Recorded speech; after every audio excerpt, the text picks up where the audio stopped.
Hey guys, Stefan, Tapia here with OptConnect. We're here at ETA TRANSACT 2019. One thing we actually have here as well is the OptConnect OC4500, which is running this full point of sale system here. Losa here is going to run a transaction just to show you how seamless and easy this is. The OptConnect devices essentially will make any IP-based point of sale a lot more mobile, like as you see here. We're here on the show floor running what's typically a premise-based point of sale system right here. So it's going to make it more mobile. You can see how seamless that was.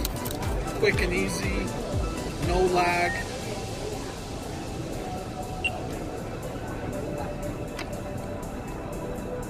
Seamless transaction processing. All ran off of the OptConnect OC4500 device. Another device that we have that you could actually utilize would be our OptConnect Neo device. Difference in these two devices is just form factor, and the Neo has one IP port, whereas the OC4500 actually has two.